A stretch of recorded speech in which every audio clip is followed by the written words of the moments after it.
nagkakilala kami ni Love way back 2021. So, nagkakilala kami sa isang dating app, tapos nag-usap lang kami. Nung una, ang hinahanap ko lang naman talaga is something nakausap. Kasi medyo pandemic pa nung mga panahong yun.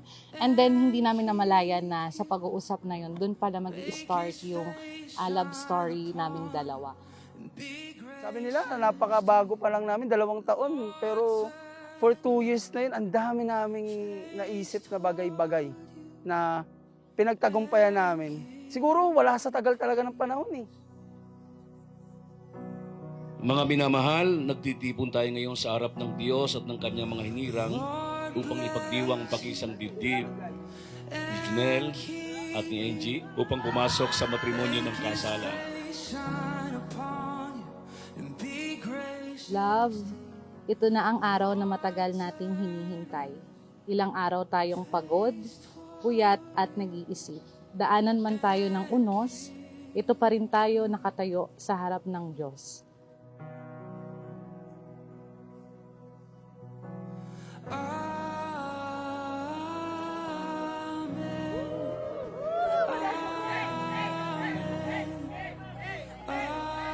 Po sa Genesis chapter 2 verse 18 downward, the Lord God said, "It is not good for the man to be alone. I will make a helper suitable for him."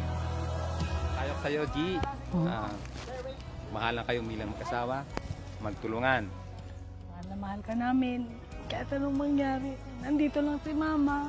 Alam mo yan, mahal na mahal kita. Lagi mong tatandaan. Lord, salamat. Salamat sa oras na to. Salamat, Lord God. You finalize us, oh God. You do something great, Panginoong Jesus. We declare, Lord God, sa oras na to, Panginoon, na ang anuman ginawa, Panginoong Jesus, Lord God, sa oras na to, Panginoon, ay sinelyuhan mo ng iyong banal na dugo, ng iyong banal na presensya, Panginoong Jesus, Lord God. Lord, salamat. Salamat sa mga buhay, Panginoong Jesus, Lord God, na mga tao, Panginoon, na nandito, Panginoon. Salamat, Panginoon. Ito po ang aming samot panalangin, Panginoon Jesus, in Jesus' name. Amen and amen.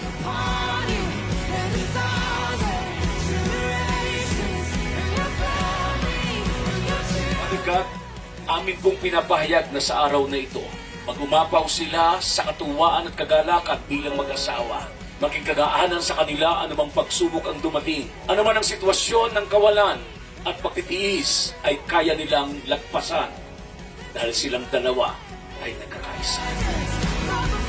Lord God, maraming pong salamat sa araw na ito sa aming kapatid na si Junel at Angelica, Lord, na ikakasal, O Diyos, sa kanilang tagumpay, Panginoon, sa kanilang blessing, O Diyos, maging sa kanilang kalusugan, Panginoon. Maging, O Lord God, sa magiging kanilang mga pamilya, Panginoon. Lord God, patuloy mo silang samahan, proteksyonan, Panginoon, at ibuhos mo ang iyong pag-ibig, Panginoon, sa kanilang pamilya, O Diyos. Marami pong salamat, O Diyos, at Lord, sa kanila, O Lord God, na panibagong yugto ng kanilang buhay, Panginoon, O Lord God, gagawa ka pa at gagawa ng mga dakilang bagay at marami kang ililigtas sa kanilang buhay. Lord God, maraming salamat sa aming mga kapatid na kasama namin sa araw na ito, Panginoon, at sumami ng kagalakan mo, Panginoon. Samahan mo po kami, Panginoon. Marami pong salamat sa pangalan ni Jesus. Amen. Amen. Kapag bubukas ng aking bagong kabanata, ikaw ang pag-ibig ko. Pinapangako ko, mamahalin kita ng buo at magiging ulirang ina at mabuting asawa ng ating pamilya. Yan ang pangako ko. 2018, when I prayed for you, when I prayed for Jesus na, Lord, bigyan mo ako ng babaeng matangkad, mahaba ang buhok. I see a glimpse of, actually a silhouette ng itsura mo nung panahon na yon. Sabi ko, Lord, eto na yun eh. Nung nakita ko siya nun sa Robinson Palapala, first time ever, July 3, 2021, nung nagkita tayo, sabi ko, Lord, wow, ito yung babaeng yun. Ito yung babaeng binigay sa akin ni Lord.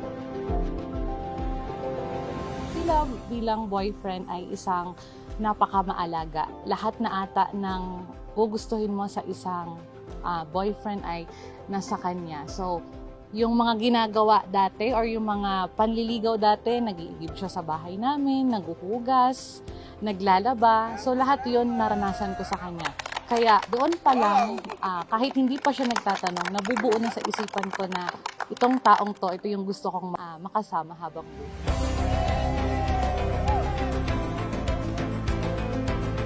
Tinatanggap mo ba si Angie bilang iyong asawa upang makasama sa banal na estado ng matrimonyo? Alinsunod sa kautusan ng Diyos, iibigin mo ba siya, aaliwin, pararangalan at aalagaan upang tanging sa kanya ka lamang pipisan habang kayong dalawa ay nabubuhay?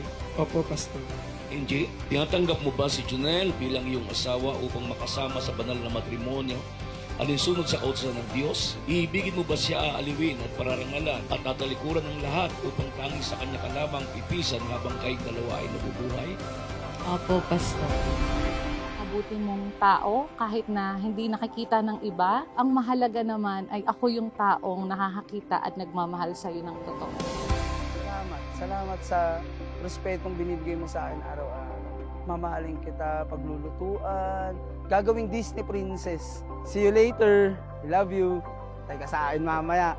Paparamdam ko sa'yo kung gaano kita mahal. Kakamahal. 2 taon na puno ng pagsubok, laban, katapatan ng Diyos. Kasi yun yung faithful si Lord sa amin. Sobrang tapat. Sana sa ating pag-iisang dibdib, lahat ng layunin natin ay ating makuha at lahat ng problema na pwede pa nating pagdaanan ay magkasama nating haharapin. Mahal na mahal ko. I present to you Mr. and Mrs. Pajarillo.